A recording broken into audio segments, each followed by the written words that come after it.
ਇਹਦੇ 'ਚ ਜੇ ਅਸੀਂ ਦਿੱਲੀ घेरन की गल करते हैं तो कल्ले पंजाब ने नहीं घेरनी। एक गल याद रखियो, दिल्ली, हरियाणा, राजस्थान, MP सारे साउथ दे स्टेट, चाहे तमिलनाडु आ, चाहे करनाटका, चाहे केरला, चाहे बंगाल, वो सारे स्टेट असी नाल लैके दिल्ली नूं लामबंद करके घेरिए। असल गल ये आ भी अगला राह साडा सुप्रीम कोर्ट आ, आर्टिकल 32 च असीं इहनूं चैलेंज करांगे। चैलेंज जदों करना, सब तो इंपॉर्टेंट गल आ, असीं स्टेट गवर्नमेंट के थ्रू चैलेंज नहीं करना, नहीं तो पहली तरीक ते ही हार जाएंगे। मेरा राफ्ता इदू पहला ही मैनू पता सी यह गल होगी, प्रेजिडेंट ने असेंट दे देना, सानू बहुत सारिਆਂ ਨੂੰ ਇਹ पता सी भी प्रेजिडेंट ने तो मोहर ही लाउणी है, जिहड़ी गल सी उहदा हो चुकी है। सत श्री अकाल जी, मैं आस करदा तुसीं सारे तंदुरुस्त होवोगे, ठीक ठाक होवोगे, पर जिहड़ी गल दी मैनू इस गल दी पूर्ण तौर ते समझ सी, पर कई गल्लां या कई साडे बंदे ये गल नहीं मनदे सी भी सरकार मोड़ा पाऊगी। पर अज ਜਿਹੜੇ ਆਰਡੀਨੈਂਸ ਤੇ ਜਾਂ ਉਹਨਾਂ ਤਿੰਨਾਂ ਆਰਡੀਨੈਂਸ ਦੇ ਖਿਲਾਫ ਆਪਾਂ ਲਾਮਬੰਦ ਹੋਏ ਸੀ, ਵਿਰੋਧ ਕਰ ਰਹੇ ਸੀ, ਵਿਦਰੋਹ ਕਰ ਰਹੇ ਸੀ, ਅੱਜ ਪ੍ਰੈਜ਼ੀਡੈਂਟ ਨੇ ਆਪਦਾ ਅਸੈਂਟ ਦੇਤਾ ਉਹਨੂੰ। ਸੋ ਇਹ ਕੋਈ ਬਾਲੀ ਹੈਰਾਨੀਜਨਕ ਗੱਲ ਨਹੀਂ ਆ, ਮੇਰਾ ਆਉਣਾ ਤੁਹਾਡੇ ਨਾਲ ਗੱਲ ਕਰਨਾ ਬੜਾ ਜ਼ਰੂਰੀ ਹੈ ਇਸ ਤੇ। ਸੋ ਇਸ ਕਰਕੇ ਜ਼ਰੂਰੀ ਆ ਹੁਣ ਜਿਹੜੀ ਗਾਂ ਅਵੇਅਰਨੈਸ ਅਸੀਂ ਪਹੁੰਚਾਉਣੀ ਆ, ਜਿਹੜੀ ਗੱਲ ਪਹੁੰਚਾਉਣੀ ਆ ਕਿਸਾਨ ਜਥੇਬੰਦੀਆਂ ਤੱਕ, ਸਾਡੇ ਆਗੂਆਂ ਤੱਕ, ਜਿਹੜਾ ਬੰਦਾ ਲੋਕਾਂ ਦੇ ਹਿੱਤ ਦੀ ਗੱਲ ਸੋਚਦਾ ਜਾਂ ਸਾਡੇ ਕਿਸਾਨਾਂ ਦੇ ਹਿੱਤ ਦੀ ਗੱਲ ਸੋਚਦਾ, ਉਹਨਾਂ ਤੱਕ ਇਹ ਬੜੀ ਜ਼ਰੂਰੀ ਹੈ। ਇਸ ਕਰਕੇ ਮੈਂ ਗੱਲ ਸਾਂਝੀ ਕਰ ਰਿਹਾ। ਸੋ ਮੇਰੀ ਅਰਦਾਸ ਆ, ਗੱਲ ਨੂੰ ਜ਼ਰੂਰ ਪਹੁੰਚਾਇਓ। ਸਾਡੇ ਕੋਲੇ ਅਗਲਾ ਜਿਹੜਾ ਰਾਹ, ਸਾਡੀ ਜਿਹੜੀ ਐਜੀਟੇਸ਼ਨ ਆ ਜਾਂ ਰੈਜ਼ਿਸਟੈਂਸ ਆ, ਉਹ ਤਾਂ ਚਾਲੂ ਰਹੂਗੀ। ਉਹ ਵੀ ਉਹਦੇ ਦੋ ਢੰਗ ਹੁੰਦੇ ਆ, ਇੱਕ ਹੁੰਦਾ ਐਕਟਿਵ ਰੈਜ਼ਿਸਟੈਂਸ, ਇੱਕ ਹੁੰਦਾ ਪੈਸਿਵ ਰੈਜ਼ਿਸਟੈਂਸ। ਸਾਨੂੰ ਬਹੁਤ ਜ਼ਰੂਰੀ ਆ ਵੀ ਸਾਡੀ ਰੈਜ਼ਿਸਟੈਂਸ ਪੈਸਿਵ ਹੋਵੇ, ਉਸ 'ਚ ਘੱਟ ਤੋਂ ਘੱਟ ਲੋਕਾਂ ਦੀ એનર્ਜੀ ਲੱਗੇ ਤੇ ਵੱਧ ਤੋਂ ਵੱਧ ਸਾਡੇ ਬੰਦੇ, ਸਾਡੇ ਲੋਕ ਲਾਮਬੰਦ ਹੋਣ, ਉਸ ਲੋਕ ਲਹਿਰ ਨੂੰ ਵੱਡਾ ਕਰਨ। ਲੋਕ ਲਹਿਰ ਖੜੀ ਹੋਵੇ ਨੈਸ਼ਨਲ ਲੈਵਲ ਤੇ ਨਹੀਂ, ਇੰਟਰਨੈਸ਼ਨਲ ਲੈਵਲ ਤੇ ਵੀ ਖੜੀ ਹੋ ਸਕਦੀ ਆ। ਇਹਦੇ 'ਚ ਜੇ ਅਸੀਂ ਦਿੱਲੀ घेरन की गल करते हैं तो कल्ले पंजाब ने नहीं घेरनी। एक गल याद रखियो, दिल्ली, हरियाणा, राजस्थान, MP सारे साउथ दे स्टेट, चाहे तमिलनाडु आ, चाहे करनाटका, चाहे केरला, चाहे बंगाल, वो सारे स्टेट असी नाल लैके दिल्ली नूं लामबंद करके घेरिए। नाल मैनूं ऐ लगदा जिहड़े खेती प्रधान देश आ, जिहदे च आस्ट्रेलिया, न्यूजीलैंड ਤੇ ਫਿਰ ਕੁਝ ਯੂਰਪ ਦੀਆਂ ਕੰਟਰੀਜ਼ ਵੀ ਆ ਜਾਂਦੀਆਂ ਆ, ਆਇਰਲੈਂਡ, ਉਹਨਾਂ ਕੋਲੇ ਰੈਵੋਲੂਸ਼ਨਰੀ ਬੜੀ ਵਧੀਆ ਸੋਚ ਆ। ਅਸੀਂ ਉਹ ਸਾਰੀਆਂ ਕੰਟਰੀਜ਼ ਨੂੰ ਵੀ ਨਾਲ ਲੈ ਸਕਦੇ ਹਾਂ, ਇੱਕ ਬੜੀ ਵੱਡੀ ਇੰਟਰਨੈਸ਼ਨਲ ਲੈਵਲ ਤੇ ਇਹ ਮੂਵਮੈਂਟ ਖੜੀ ਕਰ ਸਕਦੇ ਹਾਂ। ਸੋ ਵਿਜ਼ਨ ਉਹ ਰੱਖਿਓ, ਪਰ ਅਸਲ ਗੱਲ ਜਿਹੜੀ ਕਰਨ ਵਾਲੀ ਆ, ਤੁਸੀਂ ਜੁੜ ਚੁੱਕੇ ਹੋ, ਇਸ ਕਰਕੇ ਮੈਂ ਹੁਣ ਕਰਦਾ। ਅਸਲ ਗੱਲ ਇਹ ਆ ਵੀ ਅਗਲਾ ਰਾਹ ਸਾਡਾ ਸੁਪਰੀਮ ਕੋਰਟ ਆ, ਆਰਟੀਕਲ 32 ਚ ਅਸੀਂ ਇਹਨੂੰ ਚੈਲੰਜ ਕਰਾਂਗੇ। चैलेंज जदों करना, सब तो इंपॉर्टेंट गल आ, असीं स्टेट गवर्नमेंट के थ्रू चैलेंज नहीं करना, नहीं तो पहली तरीक ते ही हार जाएंगे। असीं किसी कॉन्स्टिट्यूशनल एक्सपर्ट लॉयर नाल रह करके article 14, article 19, article 21 of constitution, also I feel that this is against basic principle of federalism, क्योंकि जिहड़ी एग्रीकल्चर आ सबजैक्ट आ अंदाजी ਉਹਦੇ 'ਚ नहीं देनी चाहिए, पर इन्होंने दखल अंदाजी दी आ। इन्होंने कुछ ऑर्डीनेंसिस लोकल लैंड लॉज के रिलेटेड लैके आए आ, सानू उन्होंने भी देखना पऊगा, एड्रैस करना पऊगा। फिर FCI food corporation of India act, उन्होंने भी इन्वॉल्व करना पऊगा, क्योंकि इसे पटीशन च सानू इन्वॉल्व करके ये गल दसनी चाहिए है भी तुसीं हुण जिहड़ा FCI आ उन्होंने स्टेट स्पैसीफिक करो, उन्होंने सेंटर वो ना कंट्रोल ना करे, स्टेट्स कंट्रोल करन। ये थोड़ी जी टैक्नीकल इंफॉर्मेशन मैं इस करके दे रहा।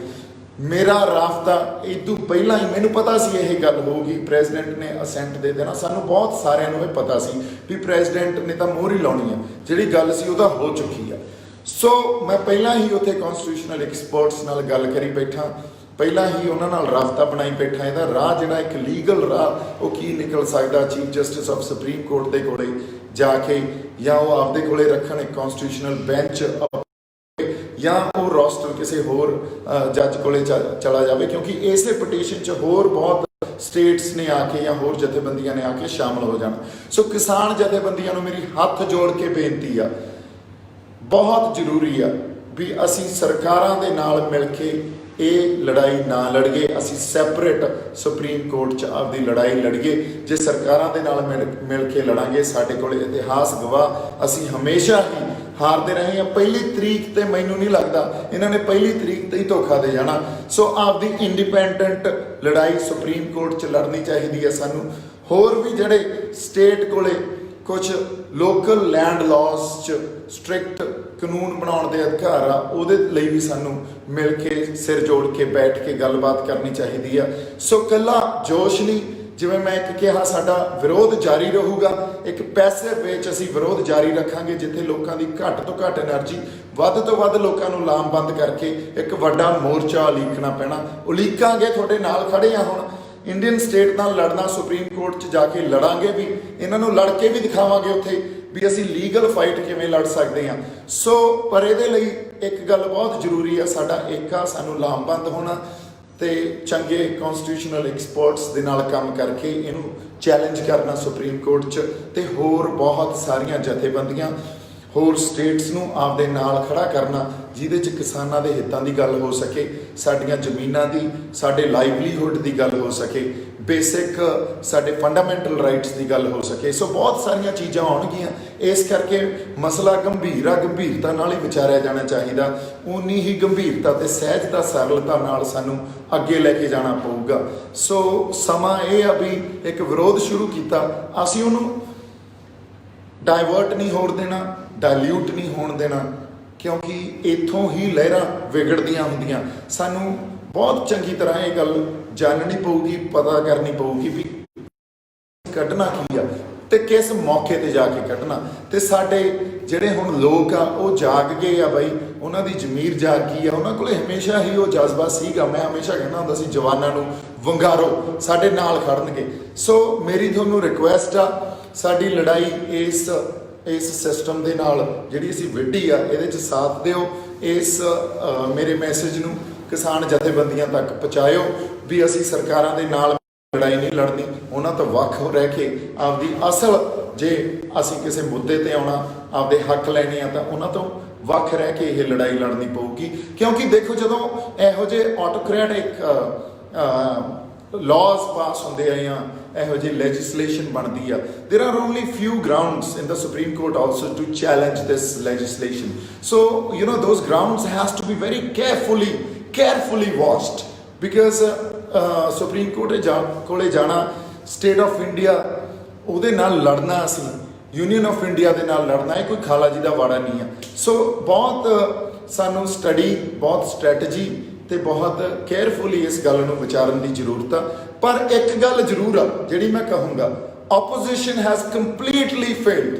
ਜਿਹੜੀ ਆਪੋਜੀਸ਼ਨ ਆ, ਉਹਨੇ ਆਪਦਾ ਰੋਲ ਕੋਈ ਰੋਲ ਨਹੀਂ ਅਦਾ ਕੀਤਾ।